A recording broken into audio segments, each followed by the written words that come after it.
샬롬.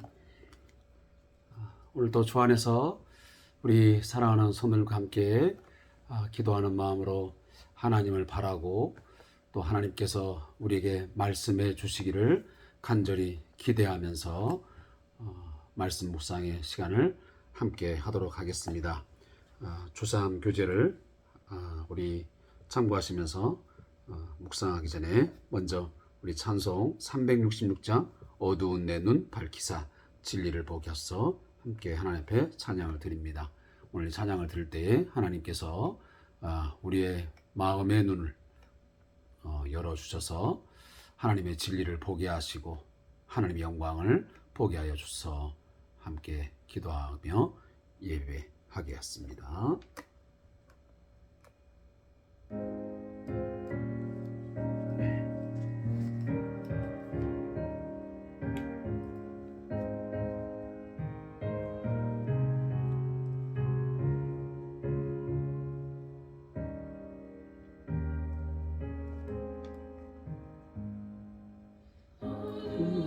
내 눈 밝히사 진리를 보게 하소서 진리의 열쇠 내게 주사真빛을 찾게 하소서 이쁘게 뜻을 알고자 엎드려 기다리오니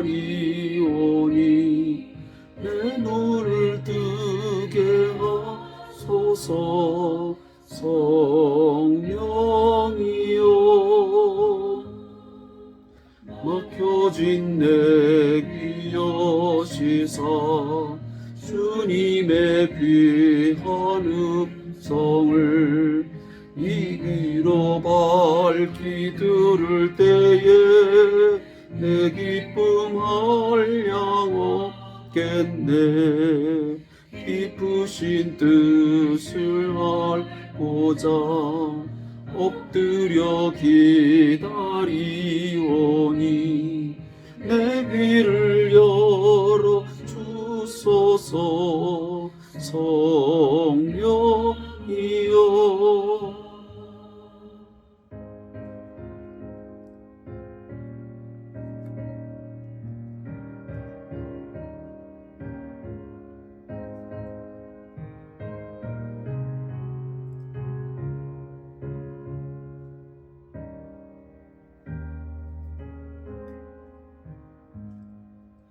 통해진 매입 여시사 복음을 널리 전하고 차가운 내 맘 녹여주사 사랑을 하게 하소서 기쁘신 뜻을 알고자 엎드려 기도리오니 내 입을 열어 주소서 성령이여.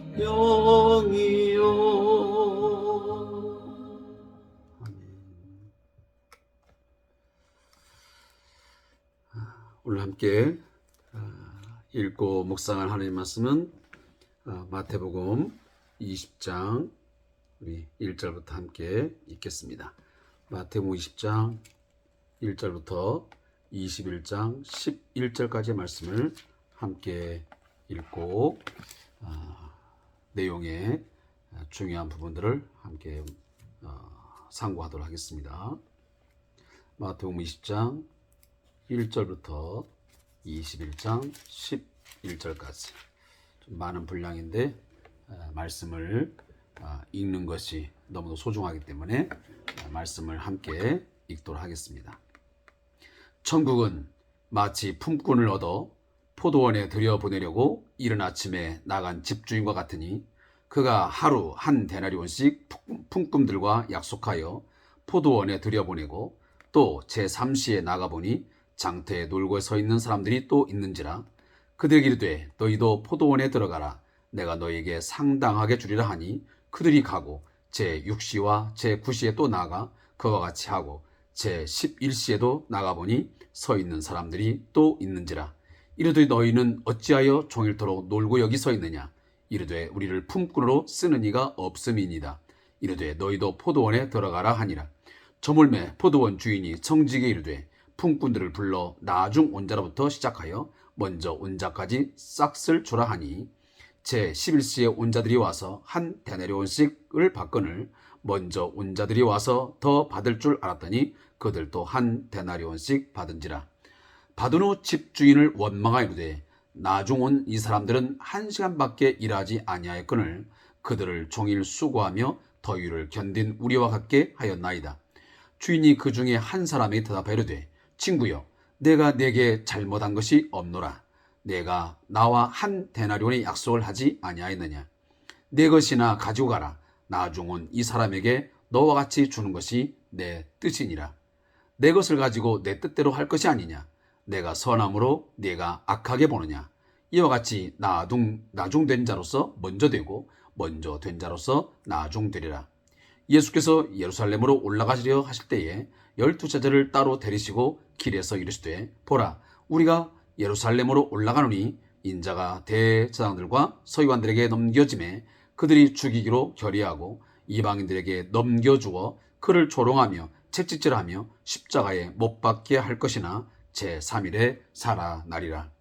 그때의 세베대의 아들의 어머니가 그 아들들을 데리고 예수께 와서 절하며 무엇을 구하니 예수께서 이르시되 무엇을 원하느냐. 이르되 나의 이 두 아들을 주의 나라에서 하나는 주의 우편에 하나는 주의 좌편에 앉게 명하소서. 예수께서 대답하여 이르시되 너희는 너희가 구하는 것을 알지 못하노다. 내가 마시려는 잔을 너희가 마실 수 있느냐? 그들이 말하되 할 수 있나이다. 이르시되 너희가 과연 내 잔을 마시려니와 내 좌우편에 앉는 것은 내가 주는 것이 아니라 내 아버지께서 누구를 위하여 예비하셨던지 그들이 얻을 것이니라. 10 제자가 듣고 그 두 형제에 대하여 부은히 여기거늘 예수께서 저들을 불러다가 이르시되 이방인의 집권자들이 그들을 임으로 주관하고 그 고관들이 그들에게 권세를 부리는 줄을 너희가 알거니와 너희 중에는 그렇지 않아야 하나니 너희 중에 누구든지 크고자 하는 자는 너희를 섬기는 자가 되고 너희 중에 누구든지 으뜸이 되고자 하는 자는 너희의 종이 되어야 하리라. 인자가 온 것은 섬김을 받으려 함이 아니라 도리어 섬기려 하고 자기 목숨을 많은 사람의 대속물로 주려 함이니라. 그들이 여리고에서 떠나 갈 때에 큰 무리가 예수를 따르더라. 맹인 두 사람이 길가에 앉았다가 예수께서 지나가신다 함을 듣고 소리질러 이르되 주여 우리를 불쌍히 여기소 다윗의 자손이여 하니 무리가 꾸짖어 잠잠하라 하되 더욱 소리질러 이르되 주여 우리를 불쌍히 여기소 다윗의 자손이여 하는지라. 예수께서 머물러서 그들을 불러 이르시되 너희가 너희에게 무엇을 하여 주기를 원하느냐. 이르되 주여 우리의 눈 뜨기를 원하나이다. 예수께서 불쌍히 여기사 그들의 눈을 만지시니 곧 보게 되어 그들이 예수를 따르니라. 그들이 예루살렘에 가까이 가서 감난산 벳박에 이르렀을 때에 예수께서 두 제자를 보내시며 이르시되 너희는 맞은편 마을로 가라. 그리하면 곧 매인 나귀와 나귀 새끼가 함께 있는 것을 보리니 풀어 내게로 끌고 오라. 만일 누가 무슨 말을 하려거든 주가 쓰시겠다 하라. 그리하면 즉시 보내리라 하시니 이는 선자들을 통하여 하신 말씀을 이루려 하심이라. 일러스되 시온 딸에게 이르기를 내 왕이 내게 임하나니 그는 겸손하여 나귀 곧 멍에 매는 짐승의 새끼를 탔도다 하라 하였느니라. 저들이 가서 예수께서 명하신 대로 하여 나귀와 나귀 새끼를 끌고 와서 자기들의 겉옷을 그 위에 얹음에 예수께서 그 위에 타시니 무리의 대다수는 그들의 겉옷을 길에 펴고 다른 이들은 나무 가지를 베어 길에 펴고 앞에서 가고 뒤에서 따르는 무리가 소리 높여 이르되 호산나 다윗 자손이여 찬송하리로다. 주의 이름으로 오시는 이여 가장 높은 곳에서 호산나 하더라. 예수께서 예루살렘에 들어가시니 온 성이 소동하여 이르되 이는 누구냐 하거늘 무리가 이르되 갈릴리 나사렛에서 나온 선지자 예수라 하니라. 아멘. 제가 지난번에도 말씀을 드렸듯이 토요일 또 주일 것은 좀 많은 시간들을 할애할 수 없기 때문에 잠깐 동안 우리가 읽고 또 그 내용에 대해서 간단하게 설명을 하는 것으로 그렇게 가름을 하려고 합니다. 그래서 오늘 20장부터 쭉 내용의 말씀들을 함께 읽었습니다. 먼저 우리가 이제 토요일에 해당되는 이 메시지의 내용은 무엇이냐면 20장 1절부터 16절까지의 말씀인데, 제목은 먼저 온 자, 나중에 온 자라는 제목으로 쓰여져 있습니다. 여기에 나오는 본문을 요약하면 천국은 품꾼을 포도원에 들여보낸 경우와 같습니다. 포도원 주인은 장터에 서 있는 사람들을 시간마다 불러 일을 하게 합니다. 임금을 줄 때 맨 마지막에 온 사람부터 모두 한 데나리온씩 주게 됩니다.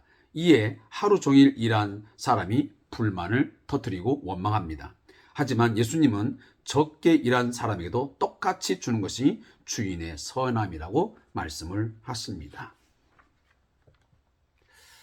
여기에서 가장 중요한 주제는 무엇이냐면 세상의 원리와 천국의 원리는 분명한 차이가 있다는 것입니다.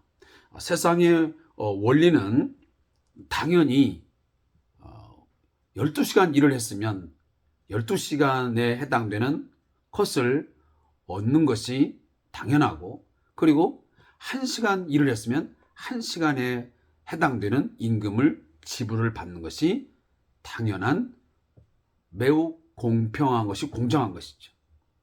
그러나 오늘 예수님께서 주시는 이 천국의 원리는 뭐냐면, 천국이라는 것은 인간이 노력하고 어떤 공로에 의해서 대우받고 또 그것이 인정되는 세상이 아니고, 철저하게 천국의 원리는 은혜의 원리라는 것입니다. 따라서 오늘 이 포도원 주인이 1시간을 일했던, 또 12시간을 일했던 한 데나리온씩을 이미 요즘을 말하면 계약서를 쓰고 일을 하고 했기 때문에 그 자체가 문제가 될 수 없다는 것입니다. 왜냐하면 1시간에 일을 한 사람도 한 데나리온을 약속했던 것이고, 그리고 이미 또 아침 6시경부터 온 사람에게도 똑같은 한 데나리온을 약속하기 때문에 그 자체로 볼 때는 아무런 문제가 없습니다. 다시 하면 계약세대로 그대로 이행한 것에 불과합니다. 그러나 먼저 온 자에게 볼 때는 이것은 분명 불공정합니다. 공평하지 못한 것이죠. 이런 것에 대한 말인데, 자, 이걸 통해서 예수님의 제자로 부르심을 받음에서 우리가 하나님의 백성으로 우리가 부르심을 받아 이 땅에서 하나님의 일들을 감당했을 때에, 그것은 거기에 해당되는 상급과 영생이라고 하는 것은 우리가 일을 많이 했기 때문에, 우리가 뭔가 열심히 많은 것들을 투자하고 노력하고 희생했기 때문에 주어지는 것이 아니라 전적으로 주인 되시는 하나님의 은혜로 주어진다는 사실입니다.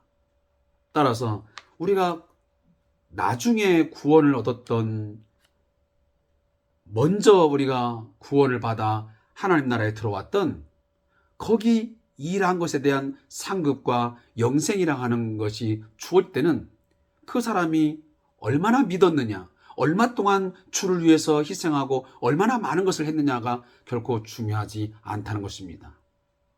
결국은 오히려 나중 온 자에게 상급과 영생이 동일하게 주어짐을 통해서 오히려 그 주인이 어떤 분? 은혜로우신 분.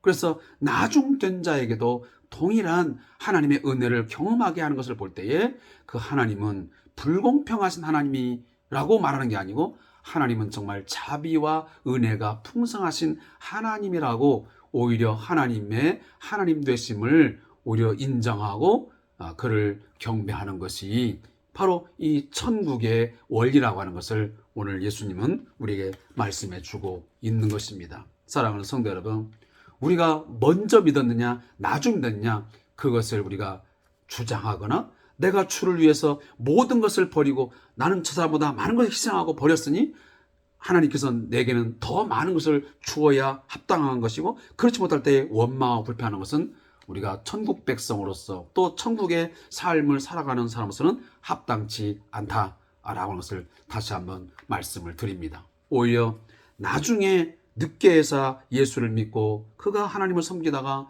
하나님 앞에 갔을 때에 그러한 은혜 베푸신 그 주인 되신 하나님에 대해서 우리는 오히려 그 은혜에 감사하고 그 은혜에 감격할 줄 아는 그러한 천국 백성으로서의 삶을 살아갈 수 있기를 오늘 말씀을 드려 다시 한번 여러분들에게 부탁의 말씀을 드립니다. 그리고 마태복음 20장 이제 17절부터 28절까지의 말씀이면 제목은 으뜸이 되려면이라는 제목입니다. 여기는 예수님은 예루살렘으로 가실 때 자신의 죽음과 부활에 대하여 세 번째 예언을 하십니다. 세베대의 아들 야고보와 요한의 어머니가 자신의 두 아들을 주의 좌우편에 앉게 해달라고 강청을 합니다.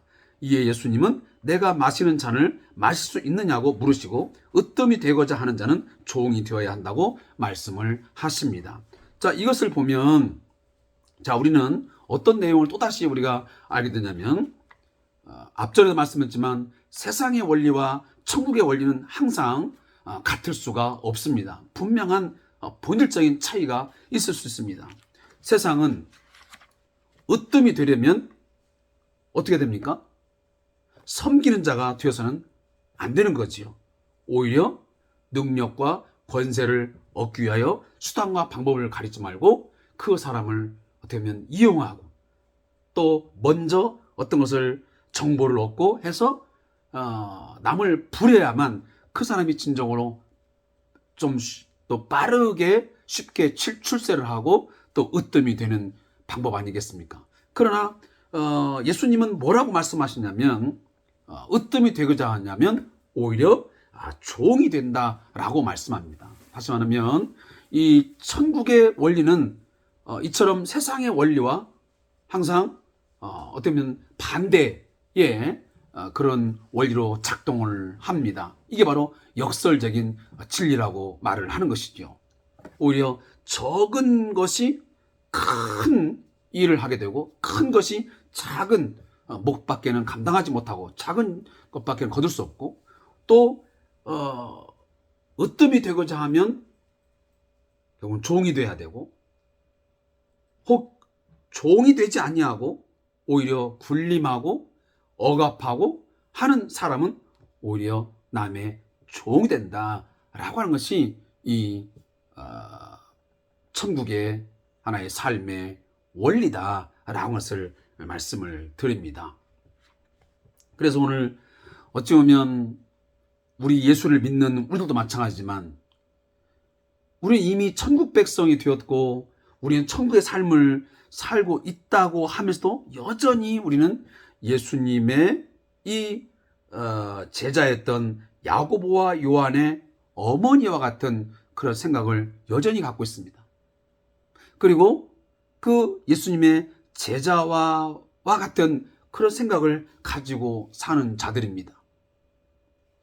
내가 이만큼 수고했고 이만큼 희생했으면 당연히 주님께서 나에게 이 몫을 주어야 된다. 이만큼 돈도 벌게 해주시고 내 어떤 사회적인 지위도 허락하시고 그리고 내 삶에 이만큼의 어떤 대가를 내가 받아야만 된다라고 하는 굉장히 세상적인 어떤 그런 원리가 강하게 우리의 의식 속에 잠재적으로 갖고 있습니다.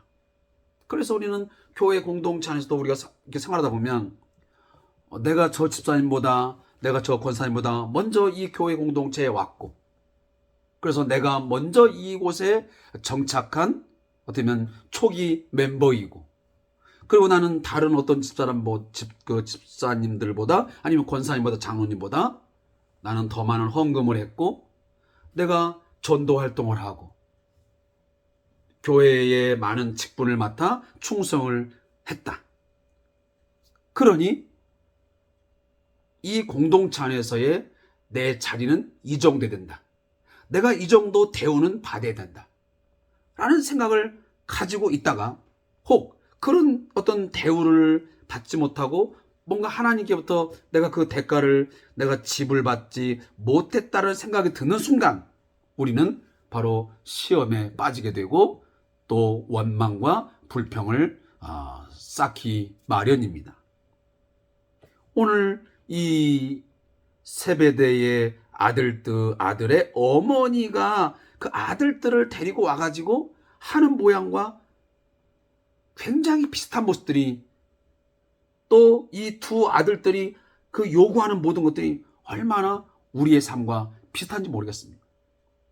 아마 여기 지금 세베대의 아들들의 어머니나 그 두 아들 이 야고보와 요한도 똑같은 생각을 한 겁니다.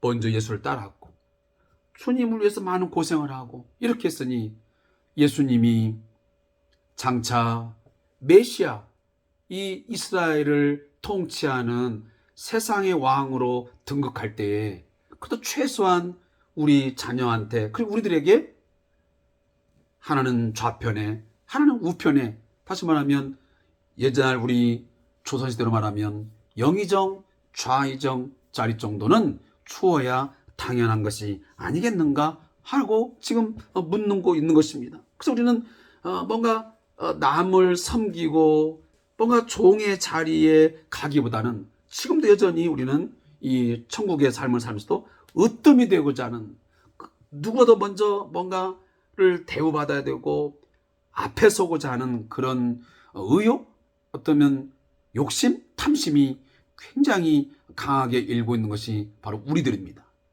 입술로는 사실 섬김을 말하고 희생을 말하지만 그 섬김과 희생이라고 하는 것은 결국은 거기에 대한 정당한 어떤 대가를 내가 지불받아야 된다고 하는 거기에 대한 어떤 보상을 하나님께서 받아야 마땅하다는 그런 생각이 저변에 깔려 있습니다.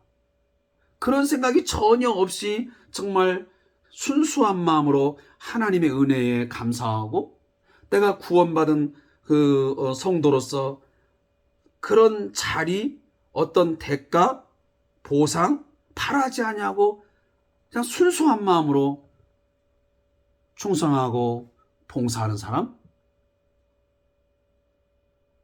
있기는 있겠지만 저는 사실 많지는 않겠다라는 생각을 갖습니다. 오늘 예수님은 어떤 이야기냐면 그래 주의 우편에 주의 좌편에 하나씩 앉게 해달라고 이렇게 명을 하고 있는데 그렇게 지금 요구를 하고 있는데 너희는 너희가 구하는 것을 알지 못하는구나. 내가 마시는 잔을 너희가 마실 수 있느냐? 하니까 이 세베대 아들 야고보와 요한이 뭐라 하냐면 할 수 있습니다.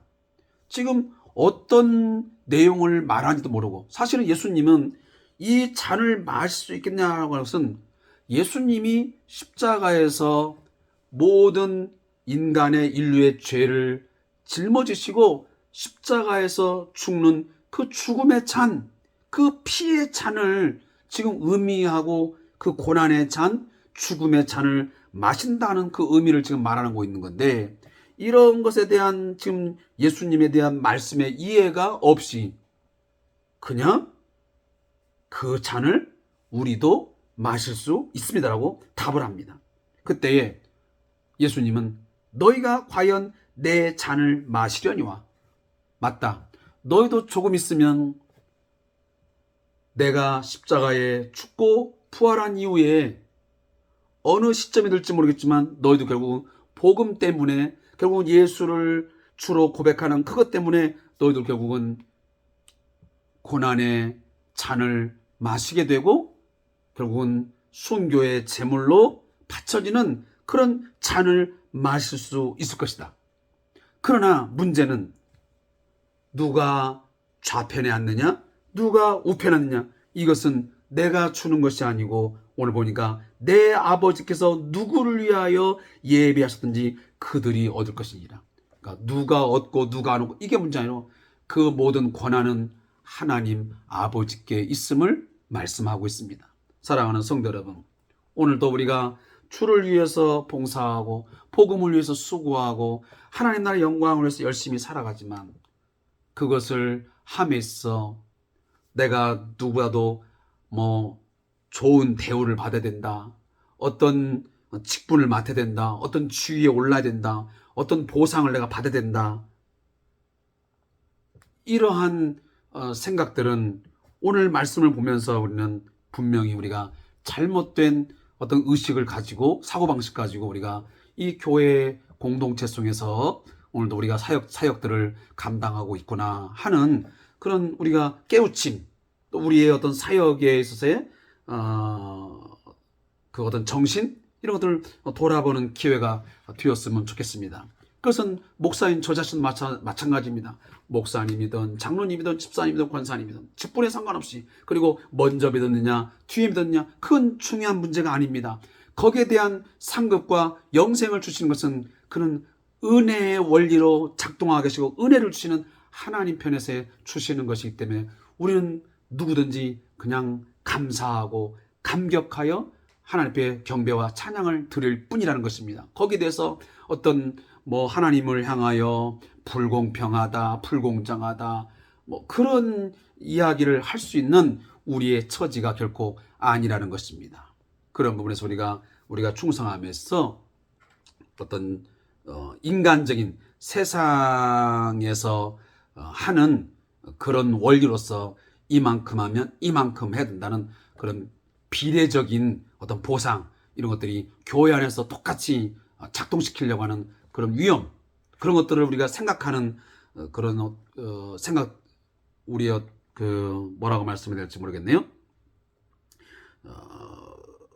어떤 오해 이런 것들이 말씀을 좀 묵상하면서 수정되었으면 하는 그런 마음을 제가 말씀을 드리겠습니다. 그리고 오늘 마태복음 20장 29절부터 34절에 보면 여기 눈뜨기를 원하나이다 라는 말씀이 나오는데, 예수님이 지금 이 예루살렘을 향해서 쭉 지금 향해서 가는 와중에 일어난 일들을 지금 이야기하고 있습니다. 자, 그러면서 지금 앞에 보면 지금 포도원 품꾼 얘기하고 있고, 그리고 예수님의 세 번째 고난받으심과 그리고 십자가의 죽으심, 부활의 이야기를 꺼내고 있고, 그리고 금방 아까 좀 전에 얘기했던 천국에 가면 누가 좌패 앉을 거냐, 누가 우편 앉을 거냐, 이런 문제들에서 쭉 이야기를 지금 해오고 있습니다. 하는데 결국은 가장 큰 원리는 뭐냐면, 아까 제가 처음에 말씀드렸지만 이 세상의 원리와 천국의 원리, 세상 사람들의 삶의 어떤 기준, 삶의 어떤 방법, 삶의 어떤 목표, 그것과 이 하나님 나라 천국의 백성으로서의 삶의 원리, 또 삶의 어떤 목표, 이런 것들은 분명히 그 차원이 달라야 된다라는 그런 어떤 원리적인 부분들을 분명히 선을 갖고 있습니다. 그래서 그런 부분에 대한 뭔가 지금 수정, 그런 것들을 재해석하는 차원에서 예수님은 여러 가지 사건들을 계속 말씀하고 있는 것입니다. 그 중에 가장 중요한, 어떻게 보면 이 전체 어떤 내러티브의 가장 중요한 핵심이 뭐냐면 이 포도원 품꾼 이야기입니다. 그러니까 먼저든 나중이든 중요한 게 아니고 이런 이야기, 지금 이 은혜의 하나님의 어떤 부분에서 강조하고자 하는 것이 이 이야기의 가장 중요한 핵심이라고 볼 수 있습니다. 그러면서 오늘 갑자기 지금 이 두 맹인의 이야기가 등장을 하고 있습니다. 자, 이 이야기는 뭐냐면, 사랑하는 성도 여러분, 이미 앞에 있는 사람들은 다 눈을 뜬 자입니다.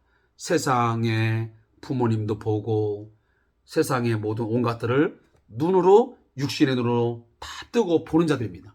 그런데도 불구하고 그들은 뭘 지금 못 보고 있냐면 하나님의 나라의 그 의미, 그 하나님 나라의 삶의 어떤 원리, 그리고 예수님이 누구신지, 그 예수님을 통해서 이루어지는 하나님의 나라, 천국은 어떠한 것인지를 이 눈이 띄어있는, 다시 말해 육신의 눈이 있는 그들은 지금 제대로 이해하고 있지 못합니다. 그래서 그들은 그러한 천국을 보면서 자리다툼을 했던 것이고, 또 하나는 누가 많은 보상을 받느냐? 라고 하는 것에 지금 매여 있는 것이라고 볼 수 있습니다. 그러면서 오늘 예수님은 이 이야기를 통해서 뭔 이야기냐면 그들은 육신의 눈은 떴지만 예수님이 누구신지 그리고 예수님을 통해서 이루어지는 하나님 나라에서 진정으로 요구하는 것이 무엇인지를 몰랐지만 오늘 여기 두 맹인은 육신의 눈은 감겨져 있지만 그러나 그들은 뭘 합니까? 그들은 예수님이 누구신지를 알고 부르짖습니다. 뭐라고 부르냐면 오늘 본문에 우리가 들어가 보면 이렇게 말씀을 합니다. 주여 우리를 불쌍히 여기소서 다윗의 자손이여. 그리고 거듭 주여 우리를 불쌍히 여기소서 다윗의 자손이여. 이렇게 부르짖고 있습니다. 다시 말하면 이들은 예수님이 다윗의 자손으로서 진정한 이 땅에 주는 메시아, 그리고 그 메시아는 뭐냐면 이미 이사야서에 말씀한 대로 그는 이 땅에 오셔서 눈먼 자의 눈을 뜨게 하시고 이런 기적과 이적을 베푸시면서 그리고 많은 그들에게 자비와 긍휼을 베풀어줘서 그들조차도 다 품어주시고 그리고 그들과 함께하는 그러한 다시 말해 메시아임을 이 맹인들은 알아보았던 것입니다. 오늘도 마찬가지입니다. 육신의 눈은 떠 있지만 우리가 오늘 아름다운 것들을 다 보고 있고 사람들을 보고 있지만 실제적으로는 예수님이 누구신지 영적인 분별력, 하나님의 영광을 보고 이 진리의 말씀을 보는 눈들은 감겨져 있는 경우가 많습니다. 천국을 잘 아는 것 같지만 결국은 천국의 정신, 천국의 원리, 천국의 삶의 기준들을 모른 채 여전히 세상의 원리와 세상의 그 작동되는 어떤 그런 가치관에 우리가 같이 함몰되어서 여전히 내가 이만큼 했으면 이만큼 얻어야 되고 내가 이만큼 희생하고 이만큼 버렸으면 주께로부터 뭔가를 받아야 되고 교회로 하여금 나는 이만큼 받아야만 되지 왜 내가 이것밖에는 취급을 받지 못하느냐 하면서 그것 때문에 원망하고 불평하고 서로 갈등하고 서로 경쟁하고 하는 이런 원리들이 작동하고 있으니 우리는 여전히 눈을 뜬 자 같지만 결국은 눈을 감은 우리는 영적 맹이라는 것입니다. 그러나 오늘 본문에 나오는 이 사람들은 육신의 눈은 감겨져 있는 맹인이지만 이 사람들이야말로 진정으로 영적으로 눈이 띄어져 있는 매우 눈이 밝은 그러한 하나님의 사람이라고 볼 수 있는 것입니다. 사랑하는 성도 여러분, 오늘도 우리가 하나님께 기도해야 됩니다. 하나님, 우리를 불쌍히 여겨 주셔서 우리의 영적 눈을 뜨게 하여 주옵소서 하고 기도해야 될 겁니다. 그리고 이제 마지막으로 마태복음 21장 1절부터 11절 말씀은 제가 나중 말씀 묵상을 하면서 끝내겠습니다. 거기 보면 지금 이제 우리가 이미 그 고난주간을 맞이하면서 이런 이야기들을 쭉 했지만 종려주일 우리가 지내면서 바로 고난주간 들어가지 않습니까? 이미 그때에 굉장히 많이 들었던 설교의 메시지입니다. 한 가지, 예수님은 그 당시 유대인들이 바랬던 정치적 메시아는 결코 아니라는 것입니다. 당시에 로마의 절대 권력에 맞서서 그들을 다시 말하면 세력을 전복하고 새로운 유대 나라를 세우는 그런 정치적 메시아로 그는 오시지 않았다는 것입니다. 당시의 군중들은 나귀 새끼를 타고 오는 예수를 보면서 그러한 예수로 그들이 환영하고 환호성을 저지르고 개선 장군이 입성한 것처럼 했지만 그러나 그 예수님의 모습은 그것과는 전혀 달랐습니다. 어떻게 보면 예수님이 유대인들이 원했던 정치적 메시아였다면 만약 다윗과 같은 그런 강력한 힘을 가진 왕으로서 오시는 왕이었다면 그는 작은 나귀 새끼를 타면 안 되었습니다.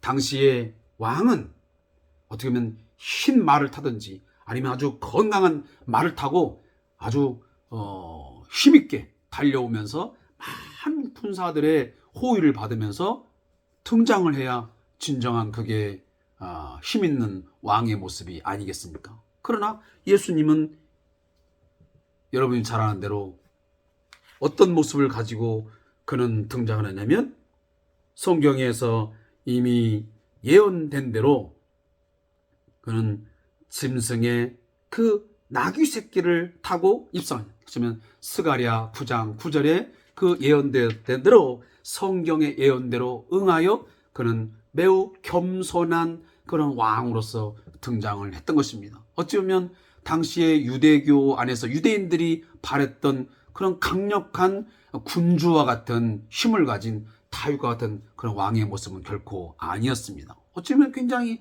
초라하고 보잘것없는 그러한 나귀 새끼 하나 타고 입성하니, 그럼에도 불구하고 그들은 여전히 그 예수가 그동안에 많은 기적과 이적을 베풀었던 것을 알기 때문에 그런 정도의 힘이면 충분히 우리 이스라엘을 이 로마의 압제로부터 뭔가 우리를 구출해내고 새로운 어떤 정부를, 강력한 정부를 세워서 우리의 모든 그런 사회적 또 경제적 그런 어려움과 곤란함에서 우리에게 자유를 주고 그리고 어떤 풍성함을 제공해주는 그런 좋은 어떤 왕으로서의 역할을 해줄 거라고 기대를 했던 것입니다. 그러나 사랑하는 성도 여러분, 예수님은 결코 그러한 왕이 아니셨습니다. 가장 근본적인 우리의 문제를 해결하기 위해서 결국은 우리를 대신한 그 죄의 어떤 싹신, 그 죽음, 어떤 죄의 어떤 문제를 해결하기 위해서 그는 고난의 종, 그리고 십자가의 죽으심으로 대속의 제물로 오셔서 그가 죽으심으로 우리를 위해서 섬기심으로 그는 진정한 우리의 왕으로 등극하시는 그러한 우리의 왕이셨습니다. 하시면 겸손하심으로 그는 왕으로 등극하신 그런 모습이었다라는 것을 우리가 말씀하고 있습니다. 자, 저자의 묵상을 제가 읽고 오늘 내용을 좀 마치겠습니다. 예수님께서는 예루살렘에 입성하시기 위해서 건너편 마을에 있는 나귀를 사용하십니다. 그 나귀의 주인은 주님께서 사용하신다는 말에 기꺼이 자신의 나귀를 내어놓습니다. 주님의 사역을 위해 나의 것이 사용되는 것보다 더 영광스럽고 행복한 일이 어디에 있겠는가? 집에 있으면 한 마리의 나귀에 불과하지만 주님을 위해 드리니 영광스러운 예루살렘 입성 때 주님을 태우고 구약의 예언을 성취합니다. 또한 환영하는 무리는 자신들의 옷을 벗어 나귀 안장을 깝니다. 이는 왕에 대한 복종을 의미합니다. 지금도 온 세상에는 주님의 구원을 애타게 기다리는 사람들이 있습니다. 주여 지금 우리를 구원하소서라는 호산나의 외침을 간절하게 부르짖고 있습니다. 나의 작은 헌신을 통해 복음이 전파되고 생명을 살 수 있다면 기쁨이 넘칠 것입니다. 그러기 위해서는 주께서 쓰시기 위하여 부르시는 소리에 민감하게 반응해야 할 것입니다. 제가 사실 오늘 이 저자의 묵상을 좀 읽어드릴까 말까 많이 좀 고민을 했습니다. 왜냐하면 제가 이제 성경을 연구하고 제가 보는 입장하고는 좀 많은 그런 이제 좀 차이가 보여지기 때문에 이 내용을 읽을까 말까 하다가 그래도 여기 주3 교재에 있는 교재이기 때문에 제가 오늘 좀 읽어드렸습니다. 아무쪼록 그 부분에서는 여러분 스스로가 각각 또 여러분이 이해하는 그 한도 내에서 이해하시고 또 여러분들이 선택하시면 될 문제라고 생각이 됩니다. 그러나 이 예루살렘 입성에 있어 나귀 새끼를 타심, 이 사건은 단순히 나귀 새끼가 예수님에게 사용되냐 이런 문제가 어떤 그 키포인트라기보다는 가장 여기에서 핵심은 뭐냐면 예수님은 겸손하신 왕이었다. 그 겸손은 결국은 십자가에 자신의 몸을 내어주신, 죽기까지 하나님께 복종하시는 그런 겸손하신 왕이었다. 그래서 그가 겸손히 낮아졌을 때 그가 하나님께 높임받아 왕이 되셨다라고 하는 것이 이 예루살렘 입성하시는 예수님의 어떤 모습에서 우리가 얻을 수 있는 좋은 교훈이다라는 것을 저는 생각합니다. 그래서 예수님은 누구신가? 그리고 우리 또한 그처럼 겸손하게 우리가 하나님의 뜻에 순종하고 복종할 때 우리가 결국은 하나님께 우리가 높임받아 하나님께 쓰임이 된다는 것입니다. 우리 스스로 막 교만하고 우리가 자만하고 하면 결국 그렇게 될 수가 없습니다. 우리가 주와 복음을 위해서 하나님의 영광을 위해서 종이 되고 겸손하게 낮아질 때에 거기에 대한 높임받음, 우리에게 영광을 주심은 전적으로 은혜 베푸시는 하나님에게 달려 있다 라고 하는 것입니다. 우리 스스로가 그 몫을 주장하거나 구해서는 안 된다라고 하는 것이 제가 마지막 드리고 싶은 말씀이었습니다. 자, 오늘도 함께 주사람 묵시를 드려서 말씀 묵상하신 선생님 감사의 말씀드리고 내일도 주 안에서 승리한 삶을 사시기 바라겠습니다. 고맙습니다.